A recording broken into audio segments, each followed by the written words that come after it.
family, which is the very core. They used to always talk about the nuclear family.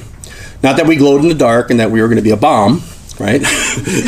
But like a nucleus of an atom, or that center part, that the family was the most important. It's the most important part in society.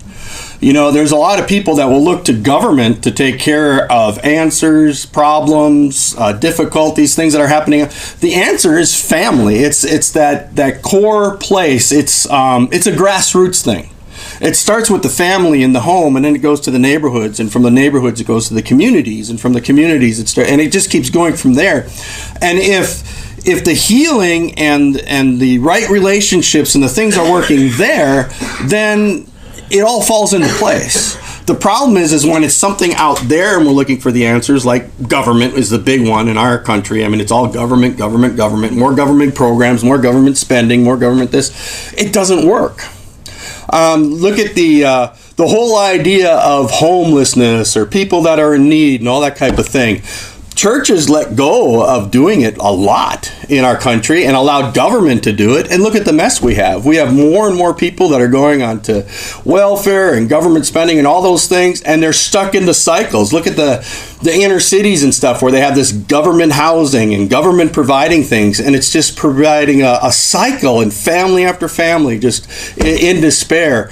Chicago, it's like the murder capital of almost the world. I mean, it's worse than some of the third world countries, and a lot of it's because of that, all that government stuff and all that mess that's there. It doesn't work. But if we go to the family and then go from there to the neighborhood and then don't go from there to the community, then the churches are able to come in and as part of the community be able to help individuals that have need, know who the individual is that has the need, know who the individual is that they can help and they can better, know who the ones are that are just taking advantage of things and just using it for their own desires and not willing to put anything back in. And you can have a balance then. You can have a productivity there, and you can have an ability to actually strengthen people, to be there as those ones that help the one that have a need, and to be there to be the ones to call into account those that are abusing things and those that are taking advantage and those that are thieves and crooks and walking the way of the enemy. And so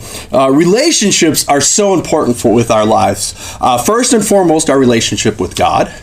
And then it goes into our family, our spouses, our mothers, our fathers, our children, and then going into the neighborhood and going out from there. And so there's really nothing more important in all of creation. And yet, when I think about our lives and I think about the way things go on, so much of our life is caught up in things that aren't even real or alive or important.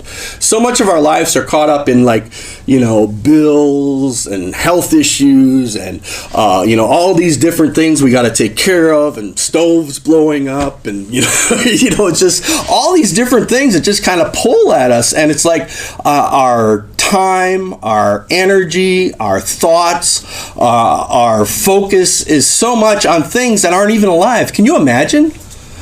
A stove's not alive, and yet how much of our thoughts could be caught up into something like that?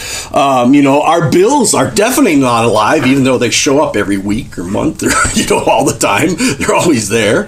Our whatever, it could be all kinds of things, legal issues or health issues or these different ones that are coming at us, all these different things. None of that stuff is alive, and yet it takes so much of our energy and focus. As we can start to find a way to start focusing more and more on each other, on what's important, more and more on how to help each other, to encourage one another.